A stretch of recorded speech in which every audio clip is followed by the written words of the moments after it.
Shalom, all praises and glory to our power Yahweh, Bahasham Yahweh Shah, Bahasham Rachakudash. Double honors to the apostles, the bishops, and the elders of Great Millstone. Peace and blessings to the whole free elect of the tabernacles of David, scattered throughout the four corners of the earth, wherever you may be, wherever you may be. To you I say Shalom, Shabbat Shalom. Alright, you're going to read through the book of Deuteronomy chapter 20. Start from the top. It says, when thou goest out to battle against thine enemies, and seest horses and chariots, and a people more than thou, be not afraid of them. For the Lord Yahweh thy power is with thee, which brought thee up out of the land of Egypt. So the Lord is letting you know, which he's done many a times, even in the book of Joshua. Alright, if he tells you to go to war, alright, the victory is already won. Alright, he says, I have given the enemies into your hands. But if he tells you not to go to war, you best listen. Okay, and he's saying the opposite here, that if you see horses and chariots and the people and so on and so forth, don't be afraid of them, because I'm with you. And it shall be, when ye are come nigh, meaning close unto the battle, that the priest shall approach and speak unto the people, and shall say unto them, Hear, O Israel, ye approach this day unto battle against your enemies. Let not your hearts faint, fear not, and do not tremble, neither be ye terrified because of them. So this is the pep, not rally like or speech or whatever, basically to boost the morale. This is the words that the Levites would give to boost the morale of the people. Okay, the priests in particular. For the Lord Yahweh, your power is he that goeth with you to fight for you against your enemies, to save you. See? And the officers shall speak unto the people, saying, What man is there that hath built a new house, and hath not dedicated it? Let him go and return to his house, lest he die in the battle, and another man dedicate it. Okay, and as a matter of fact, let's do this. Let's put the word dedicate.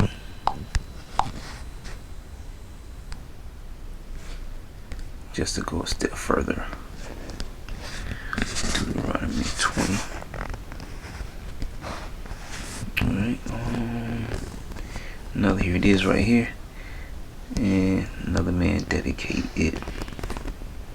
So the word there is chanak. Okay, which means to train and dedicate, inaugurate. To train up, to dedicate. Let's get the word inaugurate on the screen. Begin or introduce a system, policy, period. Admit someone formally to public office. Mark the beginning or first public use in organization or product. In this case being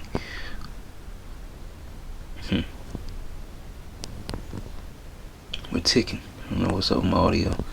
Hope we got the audio. What was I saying? Yeah, in this case being, the house, like it just read. As a matter of fact, we could read maybe the NLT, see what it says. Verse 5, then the officers of the army must address the troops and say, Has anyone here just built a new house, but not yet dedicated it? If so, you may go home. You might be killed in the battle, and someone else would dedicate your house. Alright, so it's just straightforward. There's not too much different. Verse 6, and what man is he that hath planted a vineyard, and hath not yet eaten of it? Okay, obviously, the vineyard is for grapes. You can eat the grapes, but you can also make the wine. That was the most important thing with concerning the grapes, making wine out of it. So it says, and hath not yet eaten of it. Let him also go and return unto his house, lest he die in the battle, and another man eat of it. Okay, so you have a man, or not a man, but any man who hasn't dedicated his house, a man who hasn't, a man that planted a vineyard but haven't reaped his first benefit from the vineyard. And it also goes on in verse 7, says, and what man is there that hath betrothed a wife? So this is now dealing with an engaged man.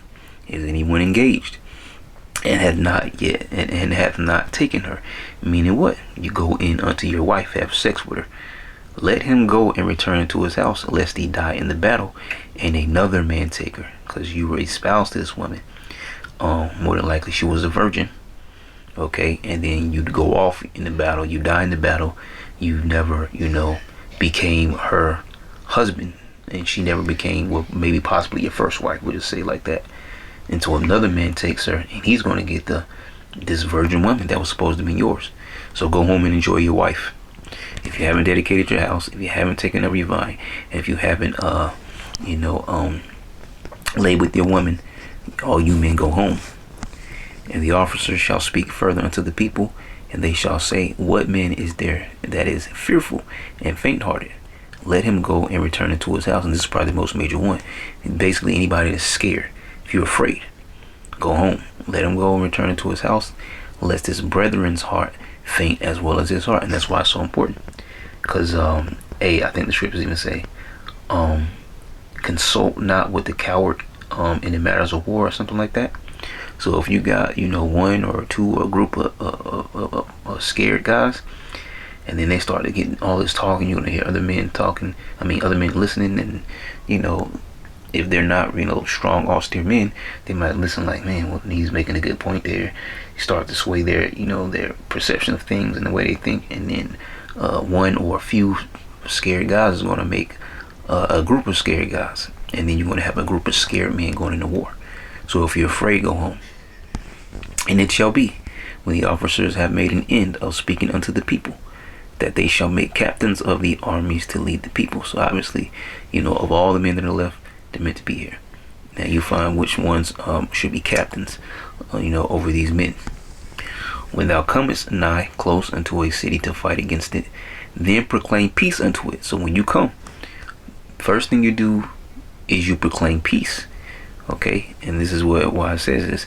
And it shall be, if it make the answer of peace and open unto thee, then it shall be that all the people that is found therein shall be tributaries unto thee, and they shall serve thee. So you don't have to kill anyone. You don't have to do this, do that, and the third thing. All right, they become tributaries. See, gang or body of forced laborers. You see, task workers, labor band or gang, forced service, task work, serfdom, safety slaves, right? Tributary, tribute, levy, taskmasters. I think levy goes into tax and stuff.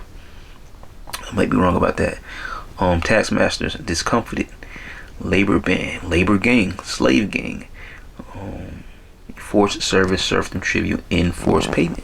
So instead of slaughtering people, children, or whatever, the cattle, whatever the case may be, well, you might take the cattle and the children, or the young girls, anyways, and the women.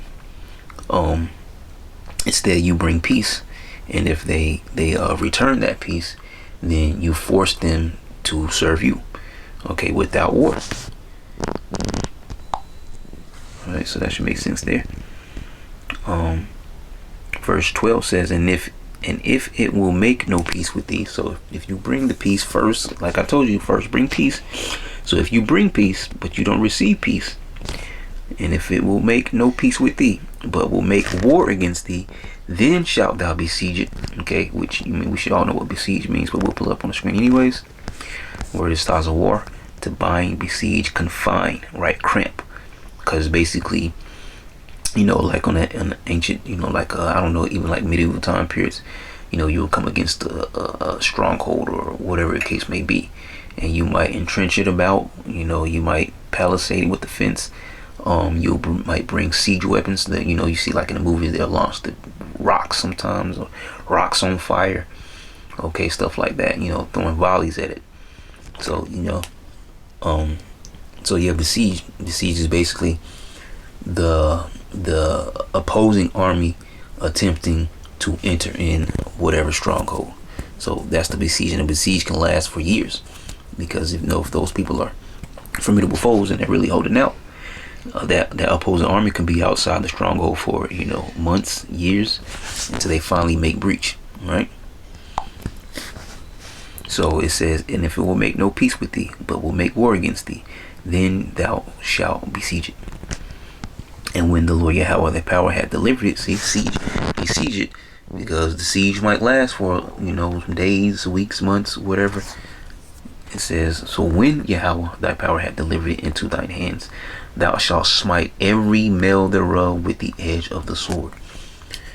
Okay, And it says, but the women and the little ones, and the little ones are obviously talking about young girls, all right, because it says every male, so that means the little boys, the young men, whether they are fighting age or not, and obviously the grown men of fighting age and the elderly men as well, because you're cutting off that seed line, something that they understood very well in the ancient days. Not just the Israelites, many different nations understood that. But the women and the little ones, and the cattle, and all that is in the city, even all the spoil thereof, shalt thou take unto thyself, and thou shalt eat the spoil of thine enemies, which the Lord Yahweh thy power hath given thee. Okay, and the sticky note lets you know that you had heathens that were living amongst us, but there's a difference between an Israelite, even if it was an Israelite foreigner, and the position of a heathen, because these were people were taken as concubines, servants, handmaids, and all those kinds of things there. Okay, and all the spoil, which could be their cattle, any kind of goods that were found, maybe they had silver, gold, or whatever, right? Those things were yours now, and these people will serve you. So when you're taking the women, what do you think you're taking the women for? And the little ones, which were young girls, all right, what do you think you're taking them for? And of course the cattle, just straightforward, but it says smite every male with the edge of the sword.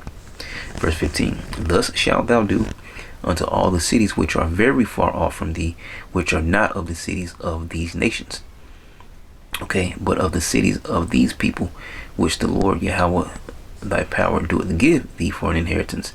Thou shalt save alive nothing that breatheth. All right, that's straightforward. Let's read another version. 15:16 NLT. But these instructions apply only to distant towns, not to the towns, the nations, and the land you will enter. Right? So, and where will we going into the lands of Canaan, right?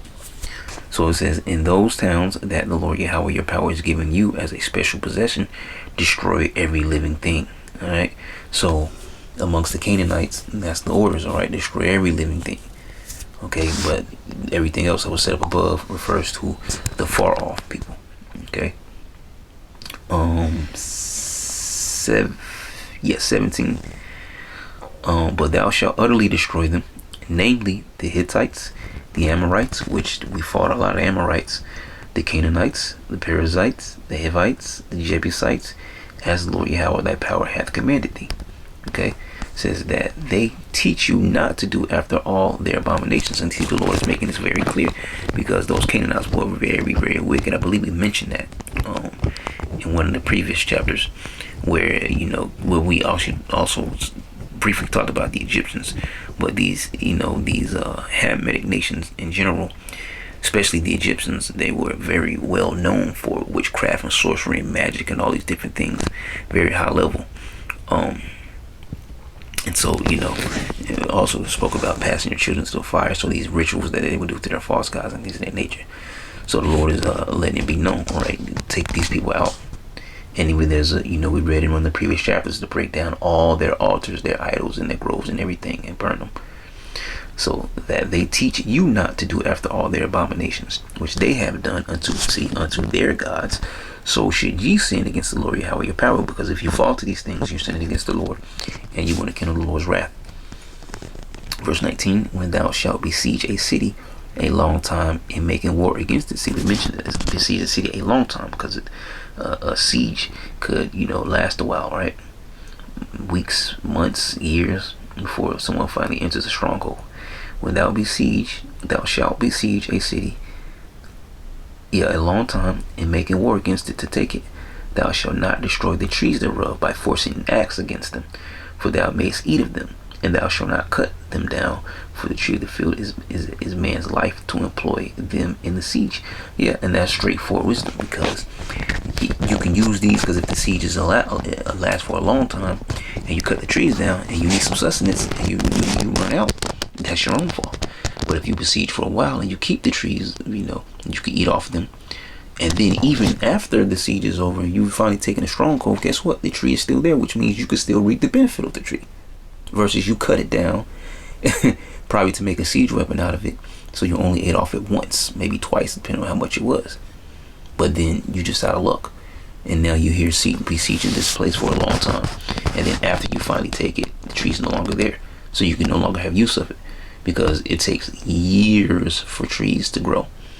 So that's wisdom. Don't cut down the tree. You can use it for food, right, during the siege, and even after, once you take in the land, the tree's still there, so you can still use it for food.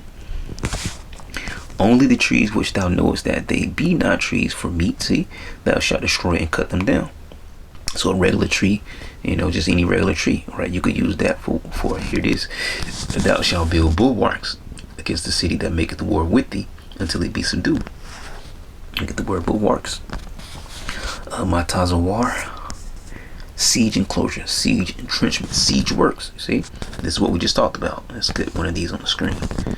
Hopefully it gives us what we're looking for. See, there you go. Siege works are the military strategies and constructions used during a siege, which is the act of surrounding and attacking a fortified place to force surrender. See, that's right there. That second one. The second one. Basically, you see these three pictures here. The one in the middle, that will be called, I believe, a siege tower. The goal is to isolate the target from supplies, reinforcements, and escape. Siege works can. We just talked about that, right? Because if you cut off the supplies, they run out, maybe weapons, but the main supply is what? Food. If they run out of food, they're going to have to go off of whatever they have left inside, and eventually that's going to run out. Then the people are going to starve, so they have to do one or two. They have to give up, or they're going to come out fight weakened, and they're going to lose anyways, or just die inside, and then you can easily just find a way in eventually. Okay, cut off, isolate the target from supplies, reinforcements, and escape. And that's the reason why they would be entrenched throughout, because if they try to find a secret way out, you're surrounding the whole area, so they can't escape. So you can attack them and kill them, and possibly find a way in. Siege works can be passive, isolating the defenders, or active, directly assaulting the fortifications, like we mentioned before. Siege towers, they can get up there and men can climb in, men can shoot bow and arrows, or they can hurl rocks and stuff like that. Maybe they've been on fire, or fiery bow and arrows, or whatever the case may be. So there you go, it's all in one. Passive sieges use circumvallation to isolate defenders. Active sieges use tools like battering rams, see, catapults, and ladders to directly attack the fortifications. There you go, see. And I'll be into that, like, medieval type stuff. I like castles and stuff like that. So don't mind me. I be knowing about some of those things there, because I just be into that medieval stuff. Don't mind me. So there you go. So, and matter of fact, we'll read this for you in the NLT before we close it off. We'll get 19 and 20. So it says, when you are attacking a town and the war drags on, you must not cut down the trees with your axes. You may eat the fruit, but do not cut down the trees. Are the trees your enemies that you should attack them? You may only cut down trees that you know are not valuable for food. Use them to make the equipment you need to attack the enemy town until it falls. So there you go. This chapter was pretty much, mostly, I can say all the way, mostly based on, because it says regulations concerning war. So this is all about, warring against, the enemy, right? So laws of warfare. So there you go. So Lord, and as you see, the scriptures cover everything, right? So Lord willing, you edify to this, and that's all I want to say. Shalom.